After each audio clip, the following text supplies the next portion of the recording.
大家好，歡迎收睇今日嘅拉斯維加斯生活資訊站。拉斯維加斯谷水務局 （LVVWD） 目前正陷入一場嚴重嘅法律鬥爭。Summerlin 地區律師 Sam Castor 對水務局提起嘅訴訟喺本周有重大進展。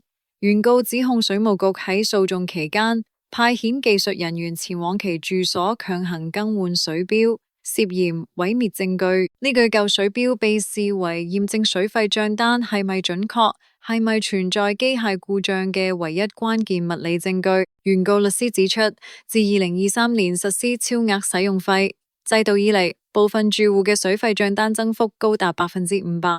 呢場法律戰同時揭示咗節水政策嘅副作用。由於居民為咗避免高額罰款而將草坪改為人工草皮 （artificial turf），導致大面積樹木因失去共生灌溉而枯死。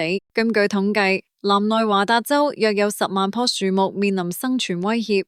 人工草皮產生嘅熱島效應更讓夏季表面溫度飆升至160華氏度。公共安全方面，琴日下晝1點55分，Spring Valley 發生一宗慘劇，喺 West Flamingo Road Gap South Rainbow Boulevard 嘅交叉路口，一名56歲女性行人喺合法過路嘅時候，遭一架右轉嘅 Western Star 傾斜卡車 dump truck 撞倒並碾壓，當場身亡。呢個係今年拉斯維加斯都會警察局 LVMPD 轄區內第6宗交通死亡事故。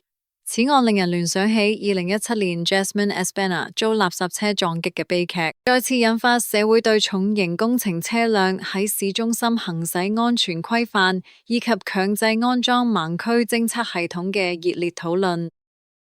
喺東南部 Henderson 市，琴日爆發嘅一場荒地火災 （brush fire） 造成1人死亡，並導致近50戶家庭被迫撤離。雖然目前正值冬季，但乾燥嘅矽地使到火勢迅速向住宅區蔓延。市政當局提醒，隨住城市邊界向沙漠擴張，居民應加強 WUI 區域嘅防火意識。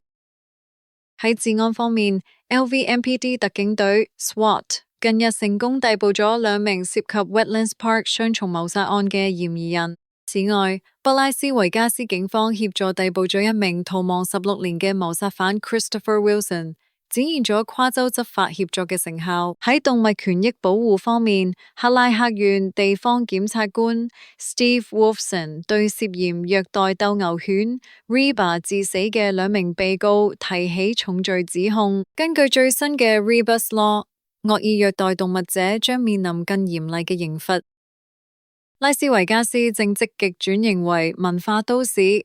拉斯維加斯美術館 （LVMA） 由普利茲克獎建築師設計，計劃喺 Symphony Park 興建。目前已同洛杉磯 LACMA 合作，喺市中心展出當代攝影作品。120週年慶典位於 Fremont Street 嘅 Golden Gate Hotel Casino 將喺1月16號慶祝成立120週年，見證咗呢座城市從混凝土建築起步嘅歷史。根據2026年最新就業排名，醫療保健行業喺拉斯維加斯佔據統治地位。由於退休人口增加，執業護理師 （nurse practitioner） 同醫師助理 （physician assistant） 成為當地最急需且薪酬最高嘅人才。